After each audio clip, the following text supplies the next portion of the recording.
de colores se visten los campos en la primavera. De colores son los pajaritos que vienen de afuera. De colores es el arco iris que vemos lucir. Y por eso los grandes amores de muchos colores me gustan a mí. Y por eso los grandes amores de muchos colores me gustan a mí.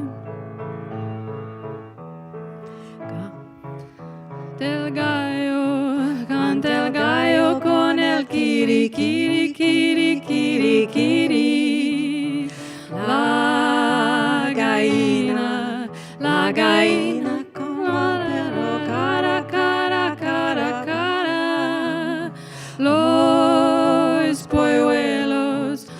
polluelos con el pío, pío, pío, pío, pío.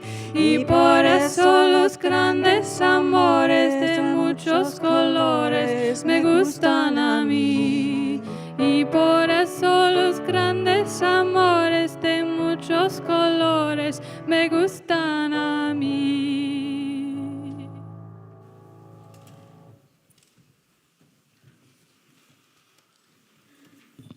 Good morning, everyone. It is so good to be here and see you. I just was saying to some friends last night, Sunday is my favorite day of the week. It's a good thing I became a minister. It's not just Sunday, it's being here with you. I am Reverend Ellen Quaadgras, minister here at South Church, serving in partnership with Kirsten Hunter, our director of Lifespan Ministry, and in co-ministry with all of you, as we offer our care to each other and to a wider world that needs us here with it. We are here reflecting today with a particular cohort of co-ministers, 10 of us. There's 8 of us here today. 2 of us couldn't make it, but we're part of the planning process. We all participated in a service learning trip just 3 short weeks ago at Pine Ridge Indian Reservation in South Dakota, a vast and beautiful part of this world that also testifies in its poverty and struggle to the tragic history survived by those who now live there, the Oglala Lakota Nation. Today, we'll hear some reflections from participants on that trip about our experiences, our learnings, and our hopes. And if you're wondering why we're all wearing tool belts, it's because we did some real good building labor while we were there, and we're wearing our swag from that time. So, on this Mother's Day, we will honor the historically matriarchal society of the Lakota people, take in their respect for Mother Earth, and witness to the difficult circumstances and the resilience of the Lakota people through the eyes of 10 women who went on the trip, some mothers, some grandmothers, some daughters of mothers, all witnesses to history and possibility. And we offer this service together with musicians Maddie and Susan Adams, who also happen to be mother and daughter, and with John Prichard, who will offer music of the native people of this country, and Jonny Peiffer will be joining Maddie and Susan during our offertory. And many, many thanks to Jen Leiden, who is wrangling the sound and the tech and so many other things in the service today. I want to welcome all of you, those of you who are here, those of you who are online with us. If this is your first time, please feel free to fill out I think there's a green card in your pew, or there may be a QR code in your order of service if you'd like to sign up for our newsletter. And if you're online, just send an email to info@southchurchuu.org. Please note that after our time for all ages, our youngest are invited to go downstairs with Jen Del Deo Berry. And if it is your first time with us, we invite you to go downstairs and sign them in so we know who you are, who they are. After service, everyone is invited to go downstairs for coffee hour. And I now invite you to silence your cell phone as we offer you a couple of announcements this morning.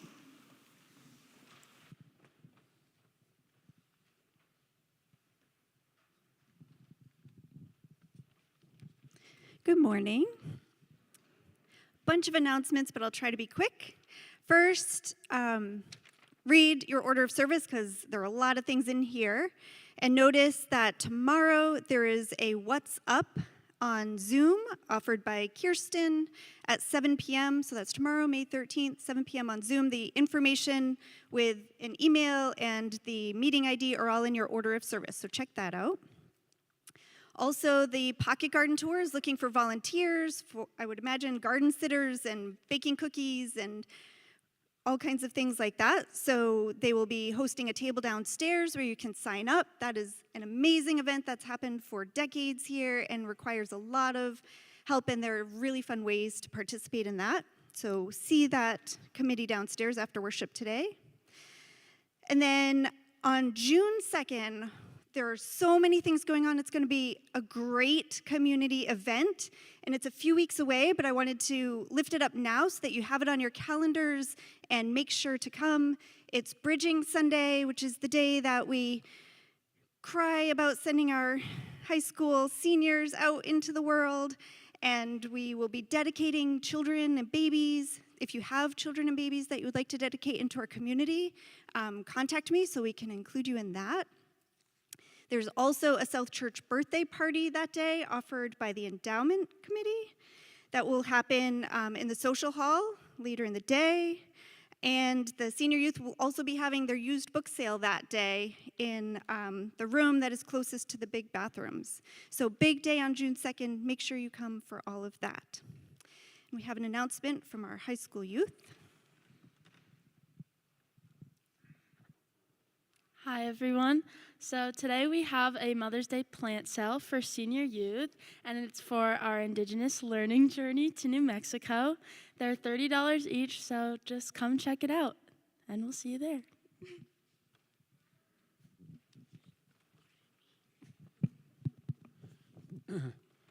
Good morning. I am John Bush. I am here to solicit members for the Unitarian Universalist Service Committee.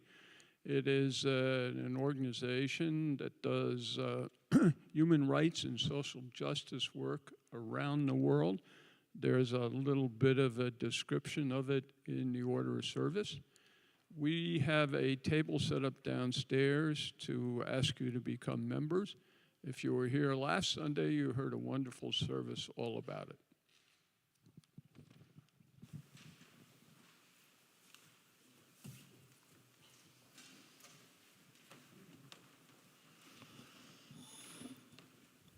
As we begin our service this morning, we acknowledge, as we do every week, we offer a land acknowledgement, and we acknowledge the tragic history of loss, not just in South Dakota, but in this part of the country as well.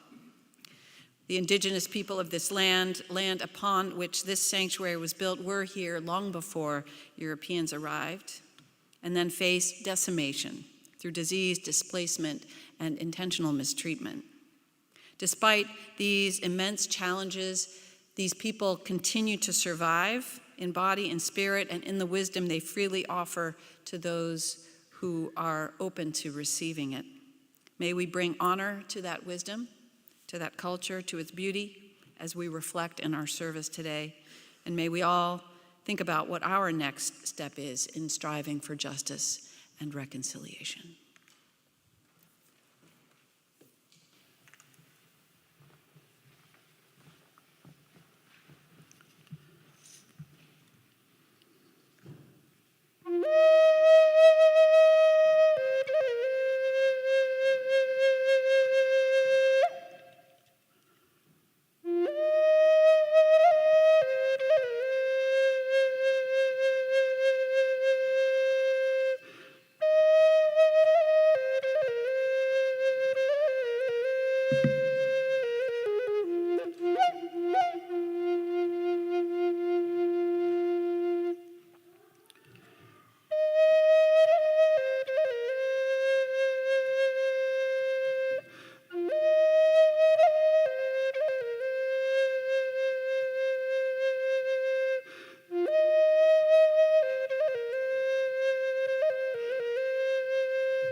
We light our chalice this morning with these words that are my attempt to distill part of my experience at Pine Ridge.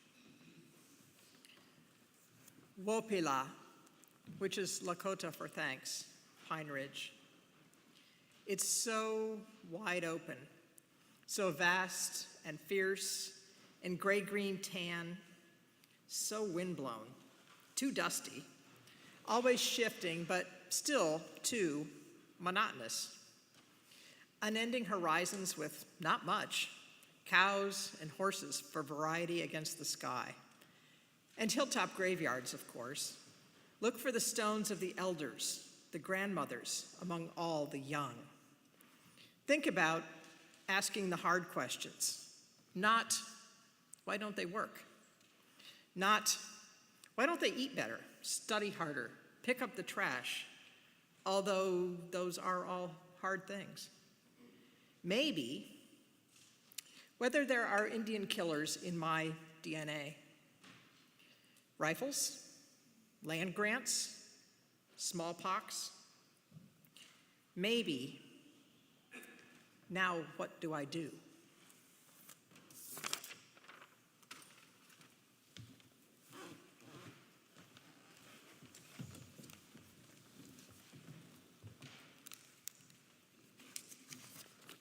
Please stand as you are able and join us in reciting the mission statement of South Church. At South Church, we nurture spiritual growth through worship, learning, and community. We celebrate the worth and dignity of all people and inspire one another to act on our faith in the larger community. Thank you.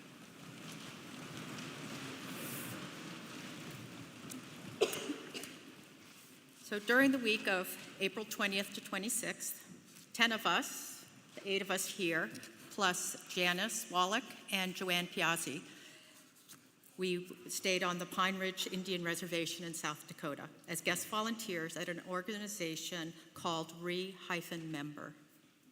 What we saw and learned was eye-opening, heartbreaking, and immensely fulfilling.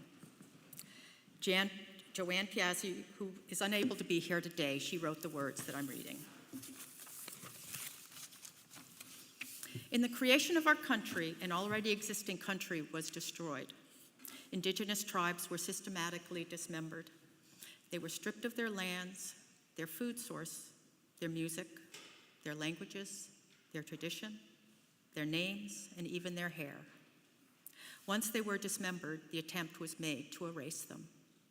Fortunately, this did not work.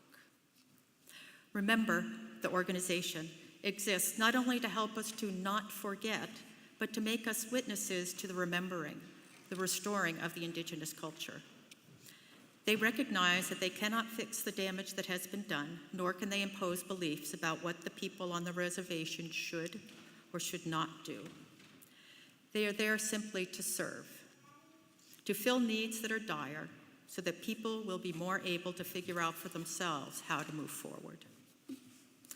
So when Remember receives a call requesting 3 sets of bunk beds, they don't ask how it came about that there were 11 children living in a single wide trailer with broken windows. The answer to that question is about 300 years long.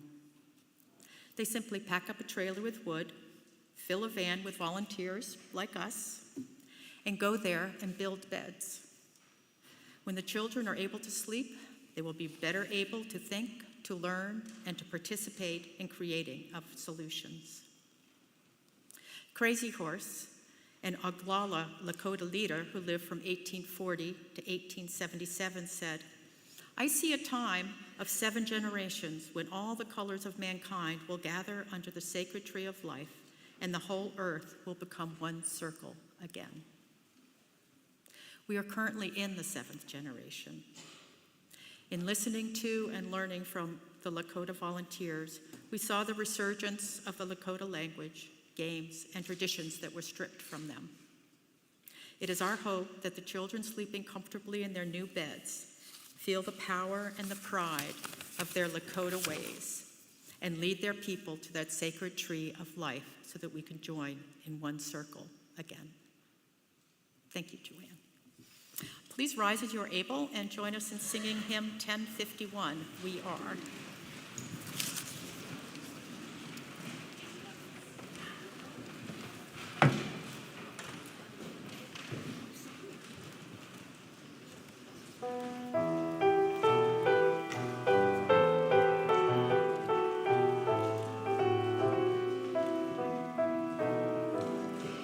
For each child that's born, a morning star rises and sings to the universe who we are.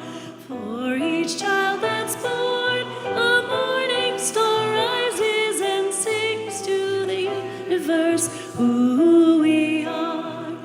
We are our grandmother's prayers, and we are our grandfather's dreamings.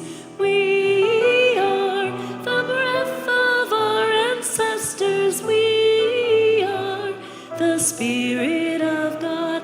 We are mothers of courage and fathers of time. We are daughters of dust and the sons of great visions. We're sisters of mercy and brothers of love. We are lovers of life and the builders of nations. We're seekers of truth and keepers of faith. We are makers of peace and the wisdom of ages. We are our grandmother's prayers, and we are our grandfather's dreamings. We are the breath of our ancestors. We are the Spirit of God. For each child that's born, a morning star rises and sings to the universe who we are. For each child that's born, a morning star rises and sings to the universe who we are.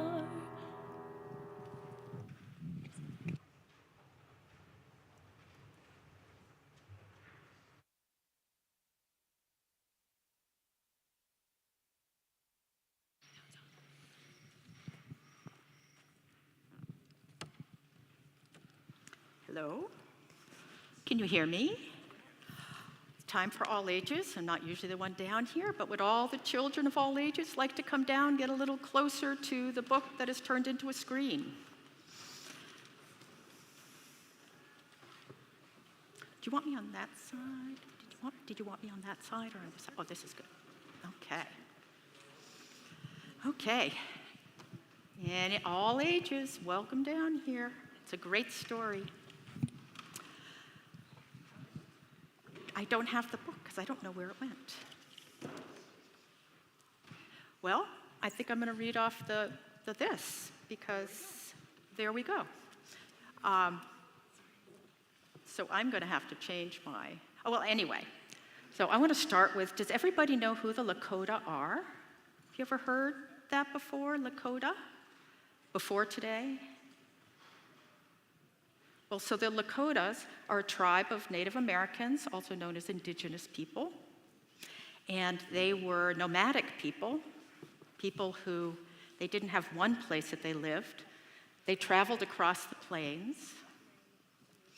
And back when the settlers came, they pushed them onto reservations. Have you guys ever heard of reservations, Indian reservations? Do you want to say anything about that? Tell us what you know about what it... They're just pieces of land where people live. Or And need which to live. people? Usually indigenous people. Yeah, and it's a place where indigenous people live. Now, they can live everywhere in the U.S., but this is a place that is for them, and then the colonists wanted all the rest. And they were, I would say given, but actually the other land was taken away, and this is what was left. It was the leftovers. And that's where we went, the Pine Ridge Indian Reservation. Anybody been to South Dakota before? Well, South Dakota, oh, you've been there, Jen? Is there anything that comes to mind that struck you about the landscape there? I remember it being really diverse. Some of it was really looked barren and flat. Some of it was mountainous and really beautiful.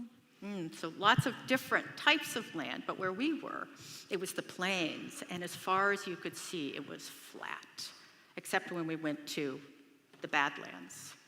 But where we were. And in this story, you're going to hear about some of what we experienced, because they talk about the meadowlarks, which was a gorgeous bird song that we would hear coming out of the grass, and they will talk about that. And the winds, the way the winds come across the prairie. The tumbleweeds, I don't know if people have seen that on TV, but we got to see tumbleweeds. And Joanne actually tried to mail some to her father. You guys ever heard of mailing like a bush, a dead bush to somebody? Turns out it's really expensive. So we might have a picture, I don't know. Okay, well, so this book is about Greet the Dawn, the Lakota way. And I was just wondering, how do you guys start your day? What do you guys do when you wake up? Oh, it looks like Kirsten stretches. You make your bed? Oh, you stretch in your bed, yeah.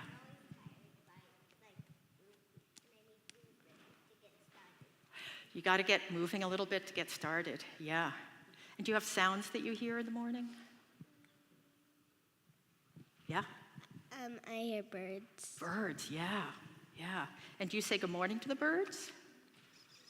Then that's the Lakota way. Yeah, that's how I wake up. Wonderful. She wakes up by saying good morning to the birds and listening to them. Okay, well, we are going to start on Greet the Dawn, the Lakota way. Okay, I'm going to have to stand over here where there isn't a reflection. We greet the dawn with a smiling heart, for all is beautiful at the beginning of the new day. So just like us, they were getting on a school bus. But they do things different. Father Sun gives warmth to Mother Earth. Meadowlark sings her song as swallows fly above. Dewdrops glisten as they cling to each green leaf. They shimmer upon curving petals and dragonfly wings. With a smiling heart, we feel the yellow glow of Father Sun warm upon our faces. Brother Eagle flies high with outstretched wings. Our happy eyes see clouds dancing in the blue sky. On the left side is the Lakota language, and I don't know how to speak it. Anybody here speak Lakota? Thought maybe. So I'm just going to read the English part. At dawn may I roam against the winds. May I roam at dawn. May I roam when the crow is calling. May I roam. Thank you for our four-legged brothers, rabbit, deer, and buffalo. Our Mother Earth gives us food and shelter. She gives us everything we need. Winds whisper, winds blow, storms come and storms go. With happy ears we listen as raindrops pitter-patter. We smell the sweet earth and welcome the colors of Sister Rainbow. Purple shadows lengthen. All is beautiful with the passing of day. Twinkling stars appear above as fireflies flicker below. We welcome Sister Moon with a smiling heart. And there is another song that our ancestors sang to the Great Spirit, and on the left is the Lakota language, and in English it's, "Here I am, behold me," it said as it rose. "I am the moon, behold me." The song of crickets and frogs fills the night. Thank you for all the little creepy crawlies. We two-legged beings gather by firelight. We give thanks for each day. We celebrate this night. With a smiling heart, thank you, our eyes close in sleep. In our dreams, this day we will keep. So that is the Lakota way, to greet all your relations, whether they be human or animal or earth or sky, and to try to always have a smile in our heart. So I hope as you all go down following Jen, yes, go down for RE with a smiling heart.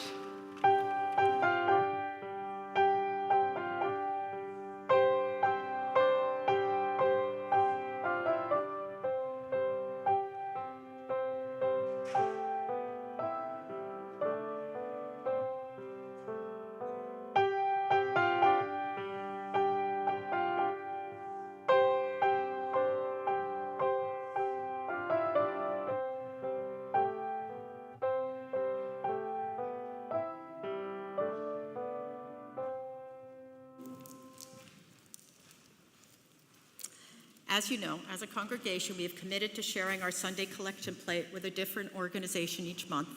Organizations working to strengthen our communities and confront injustices. This month, we are sharing the collection with NAMI New Hampshire, the National Alliance on Mental Illness. I would venture to say that every single person in this room knows someone affected by mental illness or suicide. NAMI New Hampshire is working to improve the quality of life for all by providing support, education, and advocacy. In addition to giving here right now in person or on our website, you can also use the QR code on your order of service. You can send a check in the mail. Please give as you are able. The offering will now be gratefully received.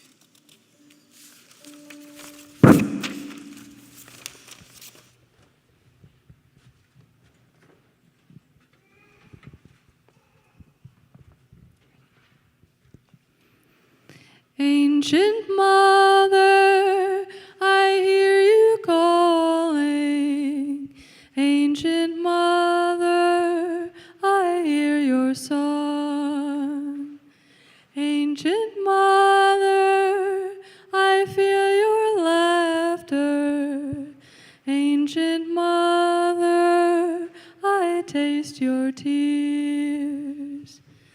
Ancient Mother, I hear you calling. Ancient Mother, I hear your song. Ancient Mother, I feel your laughter. Ancient Mother, I taste your tears. Ancient Mother, I hear you calling. Ancient Mother, I hear your song. Ancient Mother, I feel your laughter. Ancient Mother, I taste your tears. Me with the heartbeat of the sea. The earth is our mother. We must take care of her. The earth is our mother. We must take care of her. Her sacred ground we walk upon. With every step we take, her sacred ground we walk upon. With every step we take, the earth is our mother.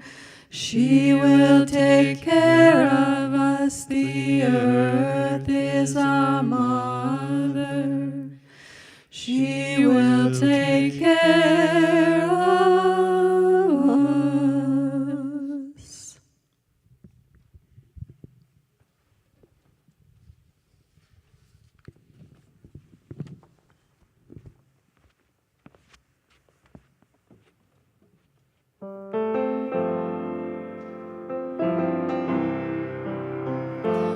we give thanks for this precious day, for all gathered here and those far away, for this time we share with love and care. Oh, we give thanks for this precious day.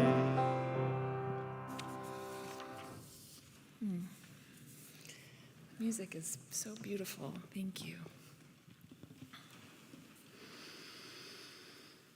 This life we're living keeps being so many things all at once, you know? On our journey, we kept returning to the idea of both and. Both beautiful and barren. Both hopeful and hopeless. All of these contradicting feelings were a part of the trip that we just had, and they feel like a part of life every day. I don't know if all of you were like me the last 2 nights staring at the sky, but if you were, perhaps you caught glimpses of a nature laser light show, or took pictures and saw the hidden tourmaline colors that Mother Nature has been offering us. I found myself wishing I could bottle up that magic and spread it on things, carry it to the State House and slather it on some of our representatives.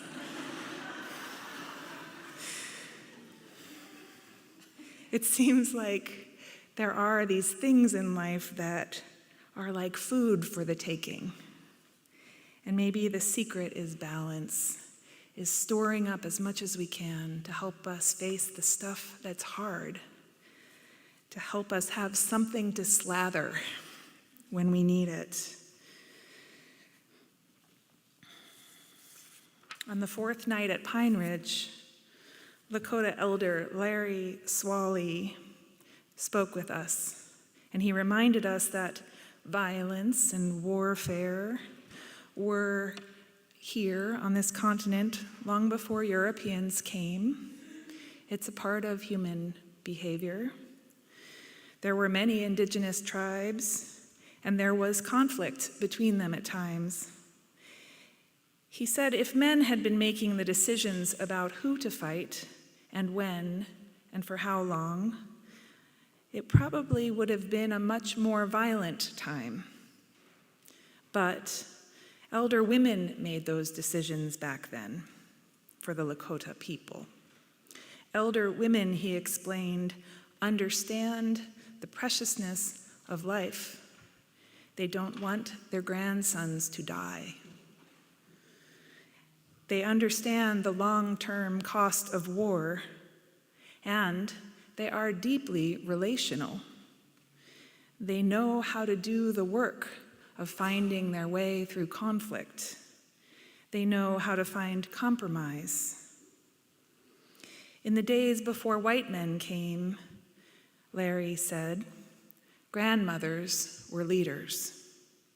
And that is part of the reason why he believes Native people were able to coexist on these lands for thousands of years. This past Friday, I attended the Mother's Day Vigil in Dover that was organized by the New Hampshire Coalition for a Just Peace in the Middle East. One of the readings that was shared during the vigil was a poem written by author and activist Aurora Levins Morales.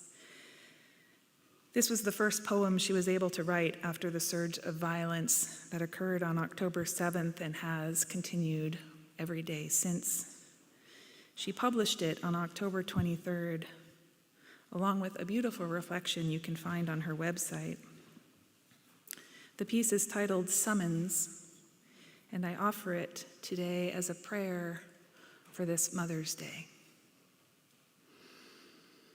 Take a breath and feel your body settle into your pew.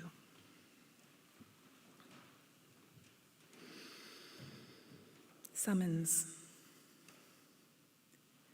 Last night I dreamed 10,000 grandmothers from the 1,200 corners of the earth walked out into the gap, one breath deep, between the bullet and the flesh, between the bomb and the family.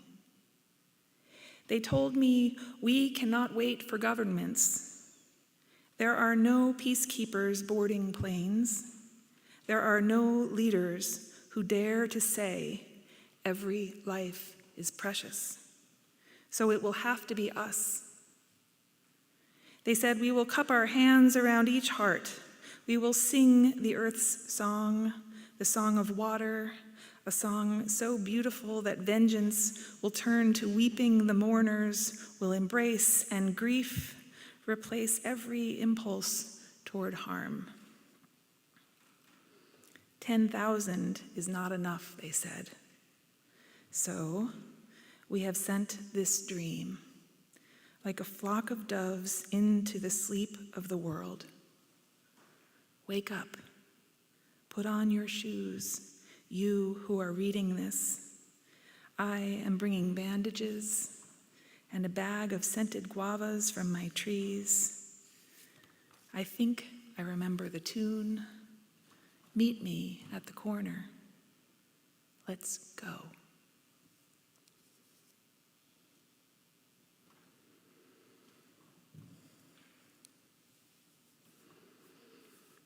Perhaps you have a prayer you would like to express through a candle. Perhaps you want to sit and just hold your thoughts for a little while. I invite you to do either now.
Hihani Washday. Good morning. My name's Julie Smith. When the white men arrived on Turtle Island, what we know as America, they asked to speak to the tribe's leaders. They were led to a circle of elderly women. We do not want to talk with old women, they said. We want to talk to the men. And so the breakdown of the matriarchal social construct started then. During our week on the Pine Ridge Reservation, my interactions with 3 Lakota women come to mind that resonated through my body and touched my heart. Nyla Red Cloud, a descendant of Chief Red Cloud, came to remember most days to prepare our dinner. One day, a few of us were outside when she arrived. We greeted her and someone commented on the sunny day. She replied, "Today is a good day." She repeated it a few more times, and I could see in her eyes and hear in her voice that were probably many days that weren't. Stephanie Red Cloud spent an evening teaching us a Lakota hand game called Sticks and Bones, Humpo Pechu. She stood so tall that night, explaining that when she plays, she stands her ground. She stares her opponent down and psychs them out so to win. I saw such a proud and resilient woman in her that night. On our last day, we visited a trading post to buy crafts made by the Lakota people on the res. I chose a beaded bracelet to purchase, and the young woman behind the counter broke out in a beautiful smile. She proudly told me that her grandmother had made the bracelet. The bracelet was a connection between us in that instance that made me think, maybe this is what it means to becoming kin. What I witnessed and heard in these 3 women was a circling back round to their power of voice and leadership, and just maybe it is a shifting towards a matriarchal social construct once again. And Potowin Jensen, a Lakota woman from the Pine Ridge Reservation, wrote this poem called "Your Soul Will Hear." Your soul will hear. You can't tell me engineering is not the place for Indigenous issues. As long as you live with us and as long as we drink from the same watersheds, my Indigenous issues are yours. So when I say include our voices, I am not asking for permission. I am telling you to listen. And yet I am still met with isolating silence. Does it make you uncomfortable? Do your hands sweat and does your seat start to shake? Does your worldview tremble? Good, it's about time. I've been made uncomfortable for over 130 years. You'll be just fine. So listen carefully as the words of my grandmothers and my grandfathers roll off my tongue in a language your soul will hear.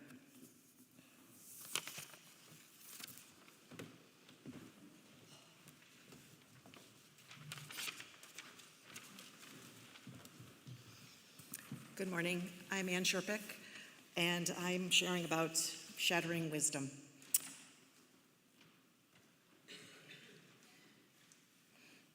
I wasn't expecting this. Okay. Yesterday, my family traveled to Middletown, New York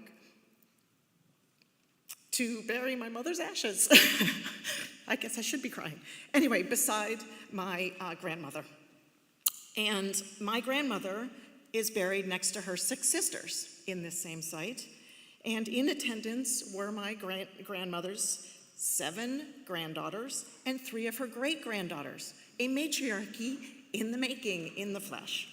And yes, there were a few spouses there of differing genders. So anyway, as we gathered, we shared family stories, stories which brought laughter and tears, and the funny thing is differing recollections about the same moments that we had shared together, and brought together deep connection. Based on these stories, we shared our collective wisdom. During our time at Pine Ridge, we visited several grave sites. There, even though I was the zippy one, not staying long at the grave sites, I wondered about the stories and the wisdom shared among these beloved families of generations gone. This morning, I reflect on the huge gulf between the knowledge and wisdom, held by my family of origin and the families and the wisdom, and the stories shared of the Lakota families, the huge gulf in perspectives. It is often said that history is written by the victors. The book knowledge I know I gained surely reflected my ancestors' victories and dominance over other cultures, including indigenous peoples. Through my schooling and my family wisdom, I learned quite clearly that indigenous people were scalping brutes and untrustworthy dealmakers who violated treaties.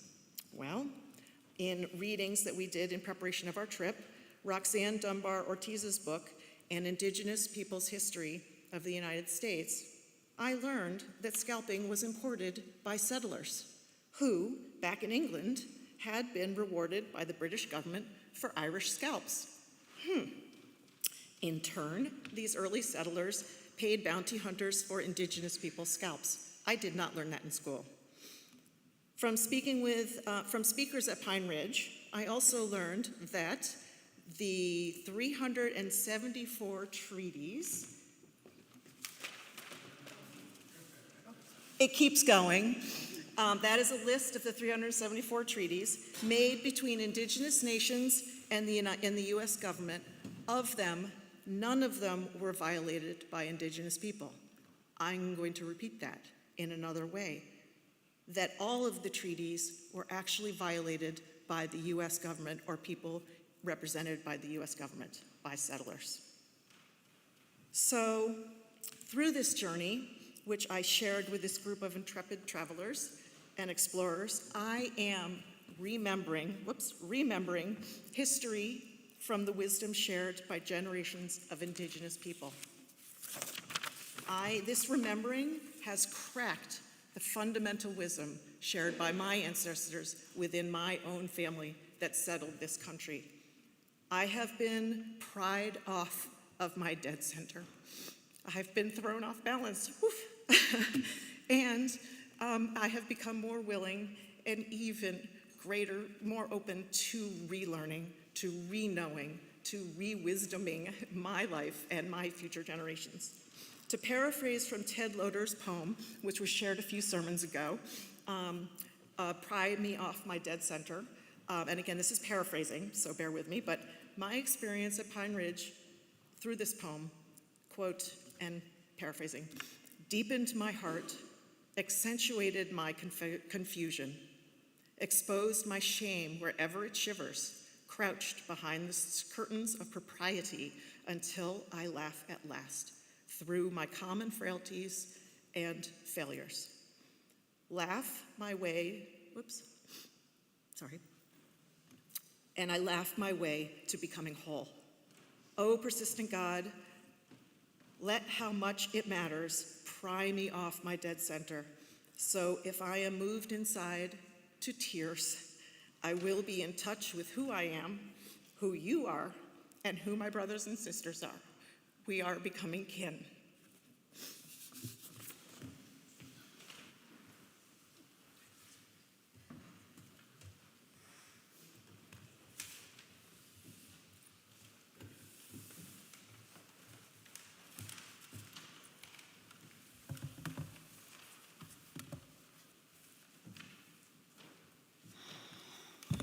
If we are moved to tears, or when we are moved to tears.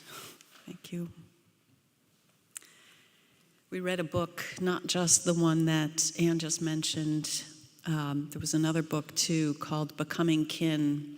And that is a question I held throughout the entire trip. What does that mean? What does that look like? What does it mean for me? There was so much to this trip.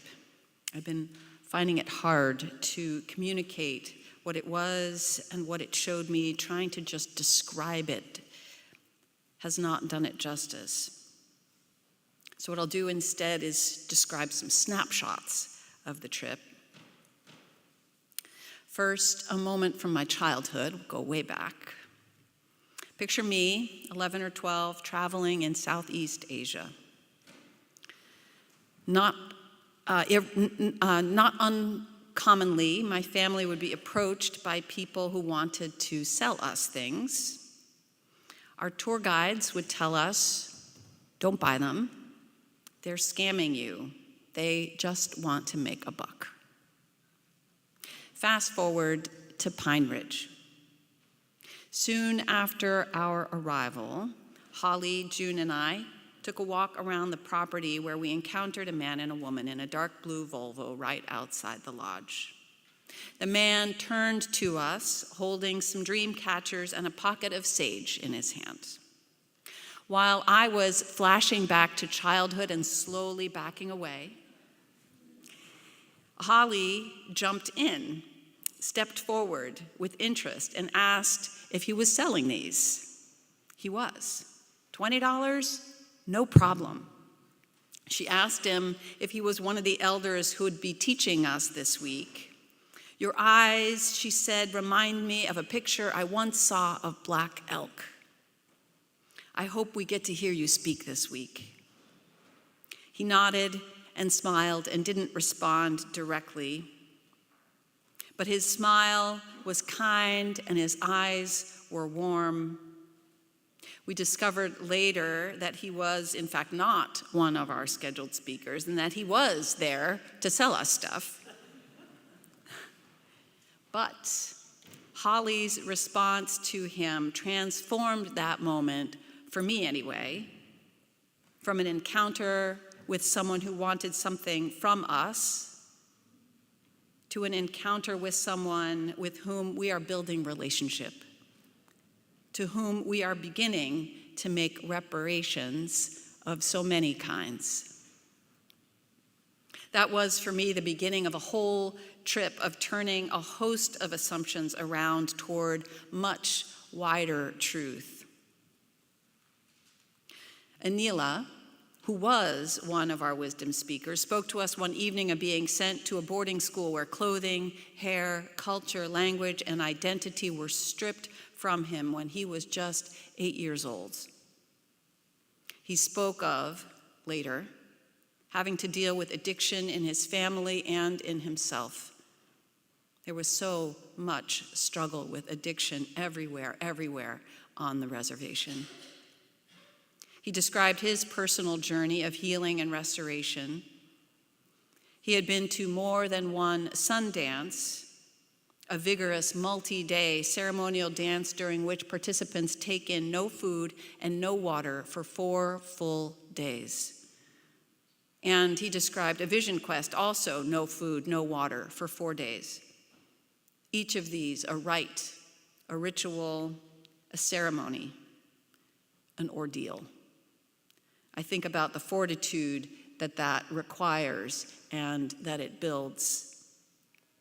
Anila talked about the vision that he was given, the purpose that it gave him, and how he was living it in his life. His mission to help Lakota young people reconnect with their life-saving culture and to teach people like us.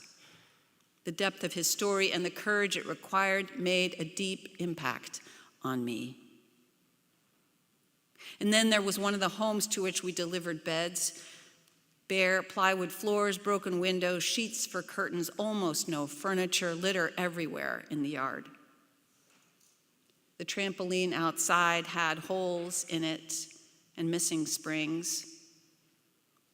But on it were 3 incredible, round-cheeked, wide-eyed children mindfully bouncing around the holes, thankfully, full of laughter and full of life. Later, we discovered their mother had just died and their great-grandmother had taken them in. There were now 10 children in that small home. Talking about it later with the group, I realized my first reaction was to notice what was broken and want to fix it. This elder's first reaction was to just take in those kids. Regardless of material resources, time, or money, all my relations come, a foundation of Lakota culture. And then the last day, after a week of deep reflection, listening, and experience, a group of us encountered a gentleman as we left the supermarket. He was looking for something. I thought it was money. His words were slurred and hard to make out, something about sin, redemption. How do you find redemption after sin? Yes, that's what he was asking. There was a long pause. A moment. And in that moment, I saw something in him and felt something in me. Kirsten asked if he might like a prayer. I don't remember exactly what she said, but it was something like this, because he said he did want one. May you know that you are loved.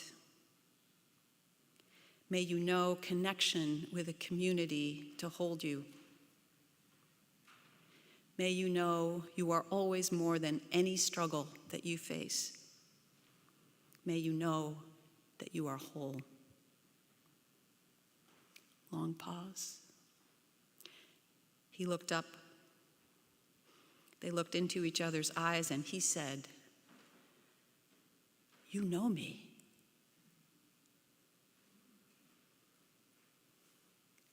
Another long pause.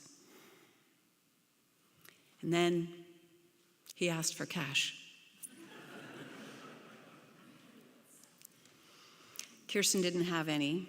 I put a small amount into his hand, and then I looked into his eyes, and I saw myself in him. I looked into his eyes, and I saw we were the same. We were kin. And my prayer is that that moment and that connection may grow in me. All my relations come.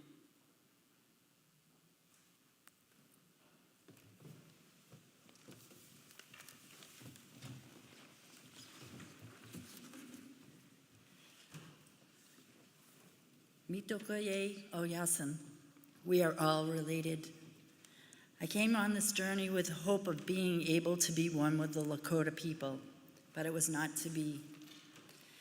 We learned from the elders how very deep that the wounds went, from the broken treaties, forced assimilation, massacres, perpetrations of people in the land, to the shutting off of all food supply done by our non-Indigenous ancestors.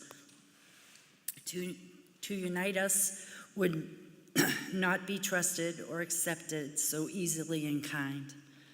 In hearing the many stories and witnessing the outcomes that led to this state of brokenness, I felt a deep sadness and guilt in my heart, which in turn summoned a cry to serve and be an advocate for the Indigenous people. A sign at the entrance of Remember building read, "Our ancestors shook the hands of your ancestors past. The promises they made were broken at last. Now we, the descendants, shake hands once more to mend the treatment of our ancestors before." I think, how can we, the indigenous people of ancestors who were settlers, colonialists, make reparation? By coming to solidarity with the people, by being an activist, showing up for all of Mother Earth and her inhabitants facing injustice, attending protests, serving the people in any way needed or requested, fighting for their land rights, especially the sacred sites, hearing and sharing their stories so that the true history is known, volunteering for Remember and all affiliated nonprofits to serve the people, and by never forgetting. With these reparations, the hope is that we can truly restore Mitokoye Oyasin, for we are all one people, and we only have this one great Mother Earth.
Okay, so I'm going to talk to you while I get this going because it's being weird.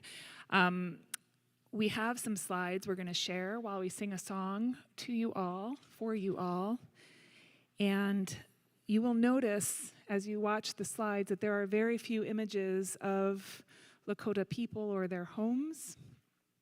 That was a part of the many, many things we learned on this journey around how do you show up with respect and in right relationship with a people with whom we have broken so much trust. So you'll see a lot of us and little glimpses and certainly lots of pictures of the place where we were.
We extinguish this flame, but not the light of truth, the warmth of community, or the fire of commitment.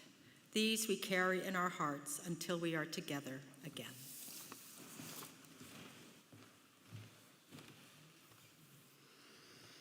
Okay, so for our benediction, I have a poem, and Laurie's going to see if she can figure out a Mac right now. Maybe not. If it doesn't happen, I will describe what's there. There's a poet named Layli Long Soldier. She's a very well-known poet, really beautiful poet. And she is from the Oglala Lakota Pine Ridge Reservation. And she did a really beautiful project about that phrase, Mita Kuye Oyasin, we are all relatives, or we are all related. She said it's something which we certainly found to be true that is used a lot on the reservation with guests. It's shared. I think each of our speakers began their presentations with hello relatives or some version of Mita Kuye Oyasin. And this project that Layli Long Soldier led with 2 other Lakota women was around how that can be appropriated, how that phrase can be sort of grabbed as sort of an instant intimacy that's not really authentic. She did a really interesting lecture at the University of Chicago, and she talked about the importance of what it means when we say we're all related. It comes with deep obligation and responsibility. And so she created a project that Laurie's still trying to find the image of, using star quilt, which is a really common quilt that they use, both Lakota people, but also people up in the northern region of North America of many different backgrounds. She used the pattern of a star quilt, and she made each segment of the quilt, which she created on paper, each diamond about 1 foot long held a poem, and then she assembled them all together. And the poems all spoke to parts of the obligation of what it means to be related. And I have one of those poems that I'm going to share with you as our benediction, but I'm going to invite you all to rise and hold the shoulder or the hand of someone near you.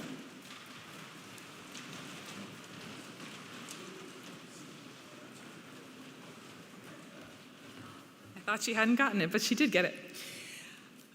You'll see the poem is a diamond shape, if anyone has visual challenges or can't see the screen.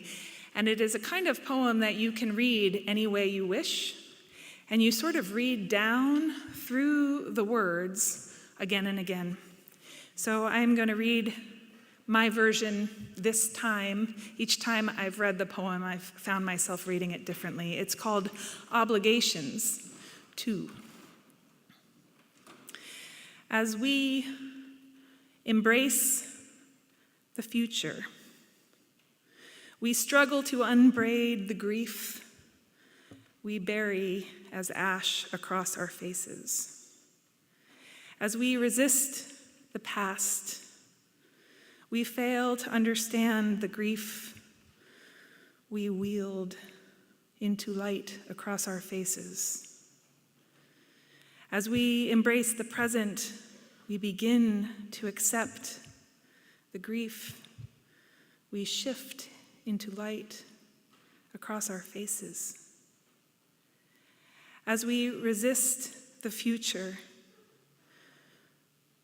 we work to question the grief we bury as ash across our faces. As we embrace the future, we begin to find the grief we shift into light across our faces. Amen.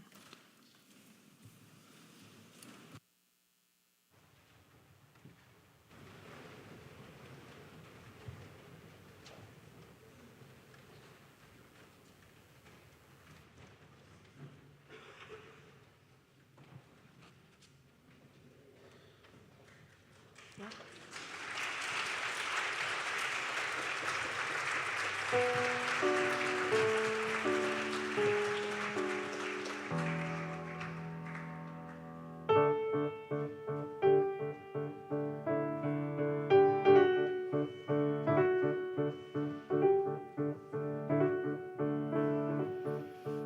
Born a poor young country boy, Mother Nature's son.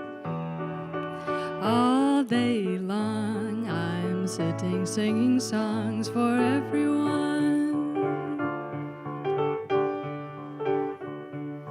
Sit beside a mountain stream, see her waters rise. Listen to the pretty sound of music as she flies. Do do do do do do do do do do do do do do do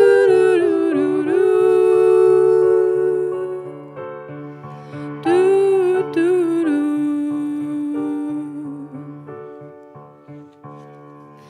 Find me in my field of grass, Mother Nature's son.